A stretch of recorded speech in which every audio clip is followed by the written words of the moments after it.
Buenos días a todos. Y en primer lugar debo decir que me siento muy agradecido por la invitación que me han hecho por parte de la Procuraduría y entusiasmado por las palabras de apertura que he escuchado. No voy a cometer la descortesía conmigo mismo de decir que ya está todo dicho después de lo que escuchamos. Y por eso intentaré trazar algunas reflexiones en torno al concepto de soberanía desde uno de los ángulos que en las últimas décadas contó con grandes trabajos, una bibliografía especializada, discusiones públicas y hasta periodísticas de gran significación. Me refiero al concepto de decisión y la habitual calificación de decisionista que se le atribuye al gobierno nacional, que por lo que vimos por las exposiciones que escuchamos recién, se trata más bien de un gobierno que cuida de tejer un conjunto de normas, por lo tanto sería un gobierno más bien normativista, más cercano a cierta tradición republicana que un gobierno decisionista que, como es sabido del decisionismo, no se apega estrictamente al imperio de la norma, sino que hace de cada acto de decisión un acto que involucra su propia ontología, su propia razón de ser, su propia explicación y su propia autosustentación. Cuando se produjo el sepelio del expresidente Kirchner, la presidenta le dijo una frase al periodista Horacio Berbisky, y recuerdo haberla leído en el diario donde éste escribe: nosotros siempre en medio del tumulto. Esta noción es una noción del derecho romano, el tumultus, vamos a decirlo así. Y el tumulto está íntimamente vinculado en la tradición del estudio del decisionismo precisamente a la idea del luto de la máxima figura pública. En los conocidos trabajos de Giorgio Agamben, la idea del luto de la principal magistratura introduce la idea del estado de excepción. Y el estado de excepción es un estado donde aparece y se construye la figura del soberano en tanto el que decide. Y para hacer más circular este pensamiento, decide porque es efectivamente un momento de excepcionalidad. Estos momentos de excepcionalidad en la gran teoría decisionista, que es la conocida tradición de Carl Schmitt, que tuvo tanta influencia en el nacionalismo argentino y rozó una cierta influencia en la Constitución del 49, es una tradición a la que habitualmente suele transferírsele una idea de profunda arbitrariedad antidemocrática, dictatorial y antirrepublicana. No es exactamente así, pero hay que decir que la Argentina construyó su tejido de normas y estas últimas reformas a sus códigos penales con un concepto que no es efectivamente decisionista, y los modos en que se da el decisionismo, la toma de posiciones frente al papel del Estado en la regencia del mundo hoy, forma parte en realidad de las formas del neocolonialismo, del neoimperialismo. Más allá de la opinión que tengamos de una figura como Bin Laden, la decisión de generar un operativo específico para darle muerte en el lugar donde se alojaba no puede no ser un tipo de decisionismo de derecha, digamos así, que está alojado en las entrañas mismas de un poder mundial. El modo en que actúa un juez de la Corte Suprema de los Estados Unidos en alianza con una peculiaridad específica de una forma del capitalismo que antes no era conocida, ni en los tiempos en la crítica de Marx, la crítica de Keynes, que es un tipo de operatoria que vincula en alianzas que aún es necesario estudiar y sobre las cuales es necesario teorizar un sector de la justicia que reproduce formas del capital, como si la justicia misma albergara hoy el concepto de plusvalía y no fuera tanto la economía lo que lo hiciera, o si no, al revés, la transferencia entre el concepto de plusvalía económico a la justicia y el concepto de justicia decisionista a ciertas formas muy concentradas y arbitrarias del capital, es uno de los principales problemas que se enfrenta la Argentina y sobre los cuales tiene que dar un ejemplo a escala mundial. Aquí tenemos un tipo de decisión de tipo decisionista, de las tan criticadas por el mundo republicano, que el mundo republicano argentino, sin sospechar que este es un gobierno que respeta muy profundamente viejas herencias republicanas que han fundado este país, son precisamente estilos de un decisionismo que está muy cerca del arte de la guerra. El decisionismo no ama la guerra necesariamente y, sin embargo, tiene una relación no temerosa con la violencia. Los grandes debates de los años 20 entre Carl Smith y Walter Benjamin, que son debates sobre la violencia, ponen a esta como un lugar constitutivo del sentido. No es este el momento que atraviesa la Argentina, pero sí fueron momentos que atravesó la Argentina. En las guerras de la independencia, donde la violencia era un momento constitutivo de sus instituciones y se puede decir que era un momento progresista, progresivo o democrático de sus instituciones, era un momento de guerra. La frase de San Martín, acá citada por el ministro, el seamos libres, está sostenida por las armas. Eso no podemos omitir eso. Y al mismo tiempo todos tenemos hoy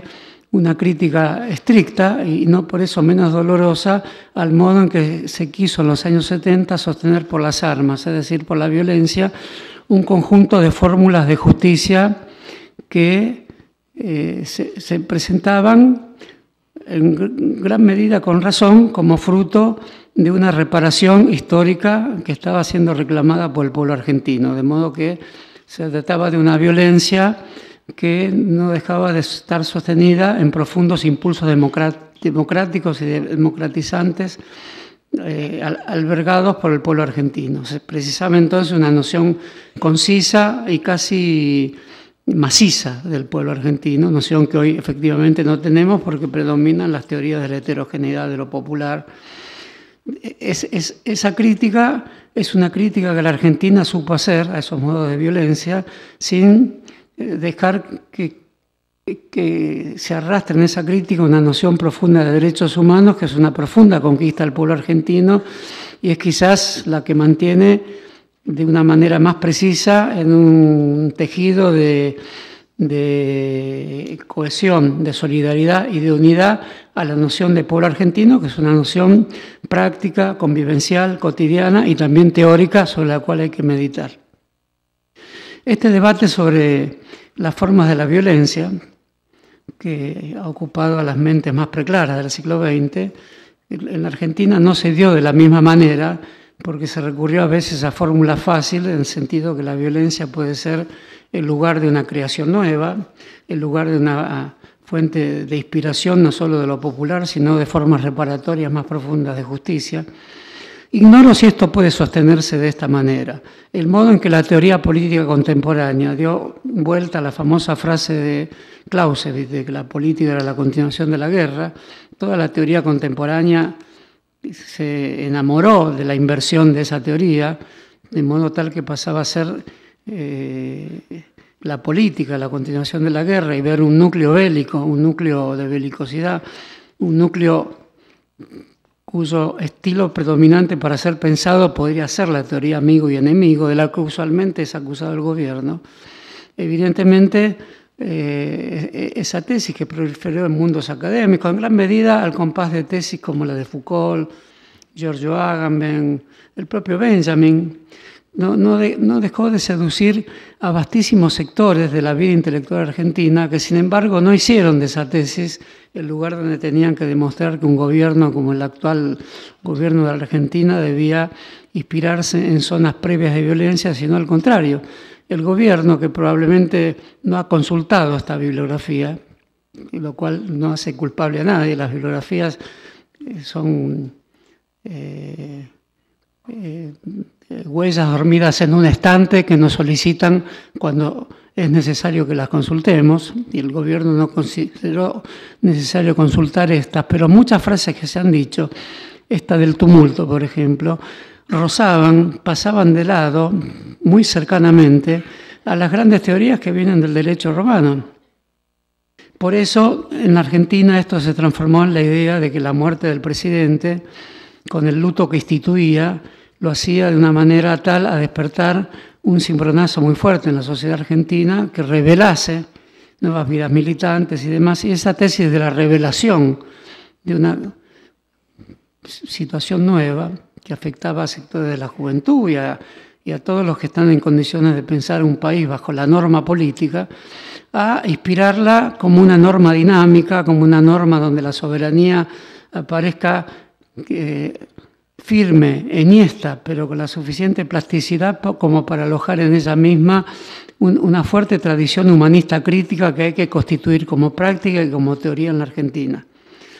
El otro gran dilema de la Argentina está en el sur, no en el norte, que es las Malvinas. Tenemos una resolución sobre las Malvinas de una discusión donde se le implica a Gran Bretaña para sentarse. El acto de sentarse al diálogo es un acto fundamental. También es un acto cotidiano porque lo hacemos a diario. Acá estamos sentados, cuando almorzamos estamos sentados. El sentarse, como bien lo observaron muchos filósofos, como el estar parado también, y las humoradas abundan al respecto en la historia política argentina, es un acto esencial de la corporalidad humana y una metáfora fundamental del diálogo. Ahora bien, tanto como en el caso de los fondos buitres, donde sospecho una actitud decisionista de un neocapitalismo cuyas connotaciones extremas hay que seguir examinando con nuevas teorías, las que hay no alcanzan, y también la fuerte base de la NATO en las Malvinas, también hay que pensarla de otra manera, porque esa base antes no existía, los discursos de Cameron de índole belicista tampoco existían, y la Argentina está cada vez más apegada, por experiencias reconocibles y totalmente sostenibles en su posición, a la idea de sentarse, a la profunda idea pacifista, pero también humanista, pero también corporalmente casi literaria y vinculada al primer sentimiento de forjamiento de la norma, que es el sentarse alrededor de una mesa. Si es que pensamos que la violencia precede a cualquier relación y la norma la dociliza, o ya sea que pensemos como los más atrevidos pensadores del siglo XX, que la decisión vinculada en un trato lírico con la violencia superior a la norma, ya sea que pensemos cualquiera de esas dos cosas, y el gobierno argentino piensa una sola cosa, la superioridad de la norma, pero eso no quiere decir que en sus lutos y en sus impromptus, es un gobierno con muchos impromptus,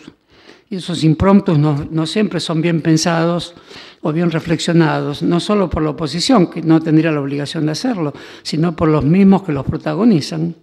También tenemos esa obligación, suponen que el sentarse al diálogo, por eso Inglaterra percibe claramente lo que significa sentarse. Sentarse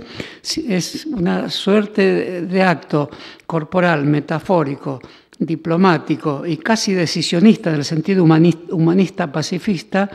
que se contrapone enteramente a una base militar de 2.000 personas. Esa es la fuerza metafórica que tiene el acto de sentarse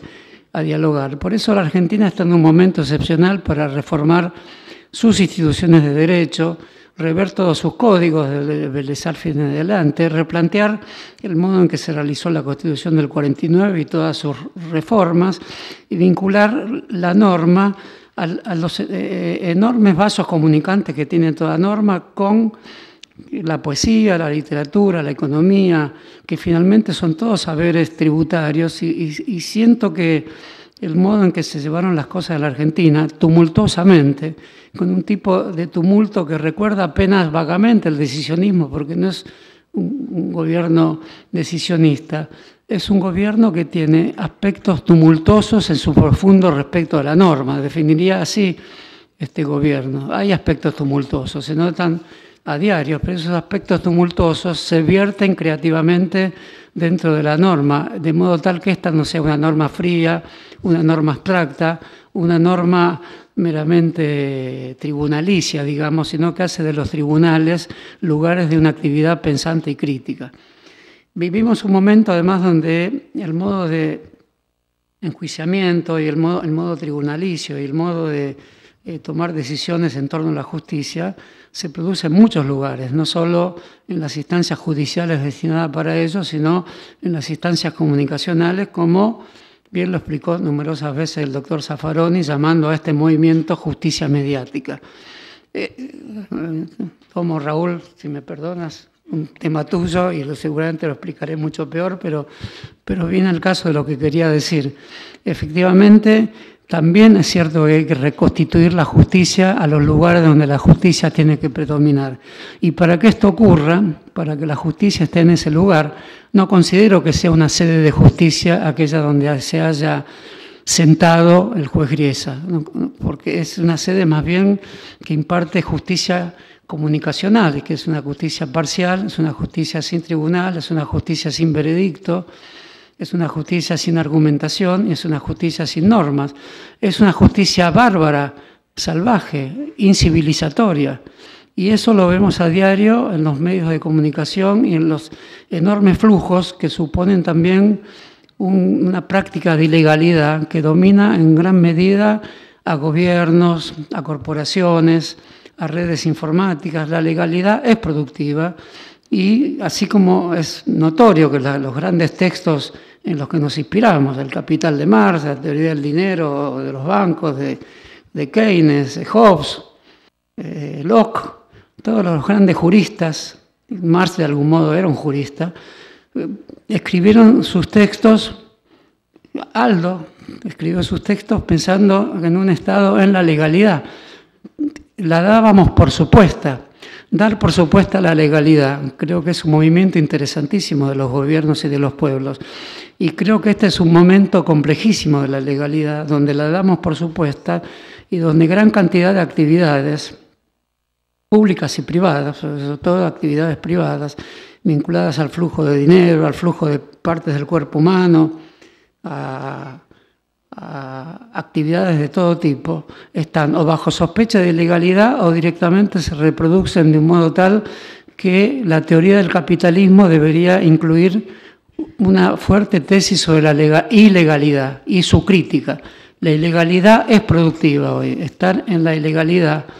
es un tema mucho más profundo que el concepto de corrupción, que es un concepto milenario y desde el cual se acusa a todos los gobiernos populares. Es muy fácil hacerlo así y esto no quiere decir que no exista la corrupción, quiere decir que hay que tipificarla de formas diferentes donde la productividad de lo ilegal, que está también como tentación en todos nosotros y no poco tiene que ver con lo que los genios de la teoría política, los oscuros genios como Carl Schmitt, la pensaron en términos de una violencia que tenían también su productividad. Y se basaban para ello en el artículo 40 de la Constitución del Weimar, que de alguna manera indicaba que le estaba reservado al soberano la autodefinición de que lo era solo porque actuaba en un estado de excepción. Muchas de las medidas en la Argentina se han tomado bajo el régimen de excepción. Muchos textos hoy sobre la historia del actual gobierno indican que su irrupción fue en un momento de excepción, con gente martillando las puertas de los bancos y asambleas en las plazas que se atribuían una enorme y emocionante utopía, quizás irrealizable nunca,